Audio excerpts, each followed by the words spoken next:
మొదలవుతుంది కొత్త కథ కుస్తీ కళ్యాణి.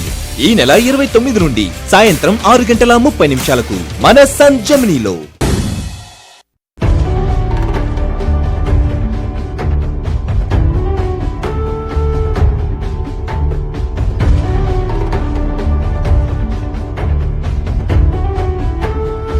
పంతులు గారు ఇలా ఇవ్వండి.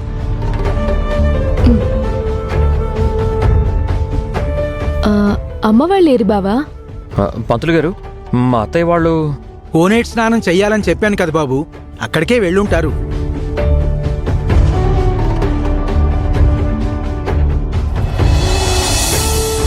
పద.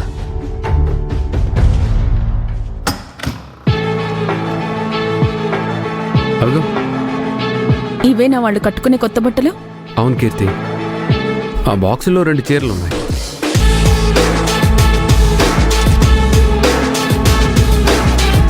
ఇందులో ఆ లలిత కట్టుకునే చీరేది? అదిగో ఆ బాక్స్లో ఉంది. కన్ఫర్మే కదా? ఆవిడ గారి కోసం అని చెప్పి మా అమ్మే కొని మరీ పెట్టింది. ఈ బట్టలతో పూజ ఆపుతానన్నావు కదా, అసలు ఏం చేస్తావు నువ్వు? చెప్తాను.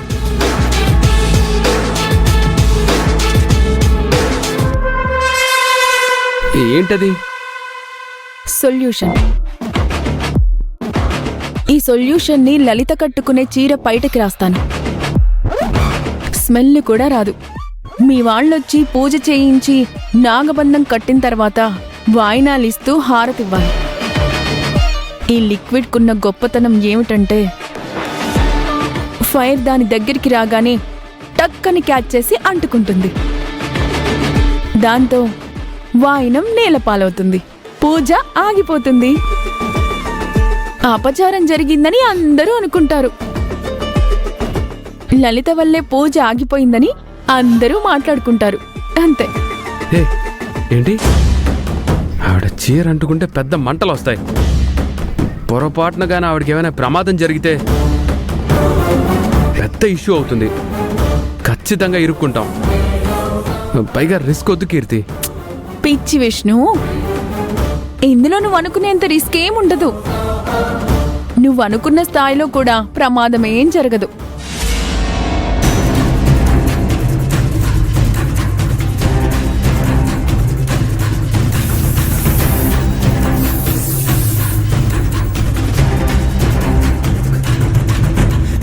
దీనికి నిప్పంటించు.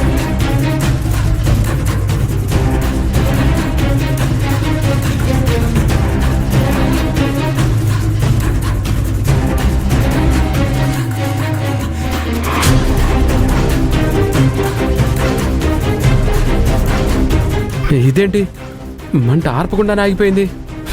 అక్కడ కూడా ఇదే జరుగుతుంది విష్ణు. దీన్ని ఫైర్ రిటేటింగ్ కౌంటింగ్ అంటారు. దీనివల్ల ఆవిడ వాయనం అందుకుంటూ దీపం దగ్గరికి రాగానే ఆటోమేటిక్గా అంటుకుంటుంది. ఆ భయంతో ఆవిడ వాయనాన్ని వదిలేస్తుంది. ఈలోపే ఈ మంట ఆరిపోతుంది. ఈ గ్యాప్లోనే జరగాల్సిన నష్టం అంతా జరిగిపోతుంది. వెళ్ళి నువ్వు బయట ఎవరైనా వస్తున్నారేమో చూస్తూ ఉండు.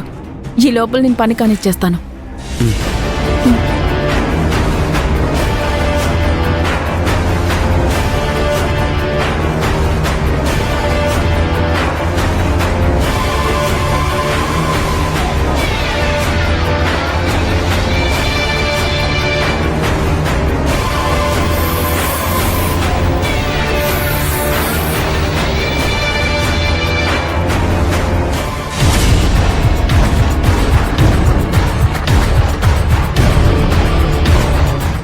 బాలు వేద ఇలా వస్తున్నారేంటి?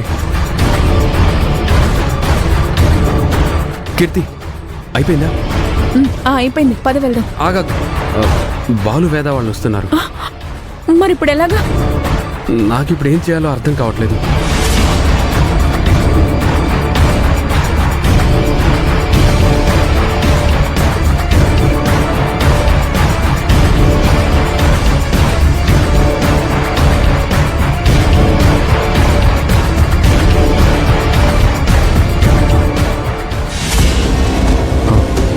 విష్ణు, నువ్వేంట్రా ఎక్కడున్నావు?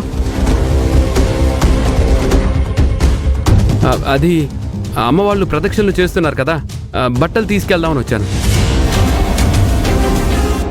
ప్రదక్షిణాలు చేసి ఇక్కడికే కదా బట్టలు మార్చుకోవడానికి వస్తారు. నువ్వు బట్టలు అక్కడికి తీసుకెళ్ళడం ఏంటి?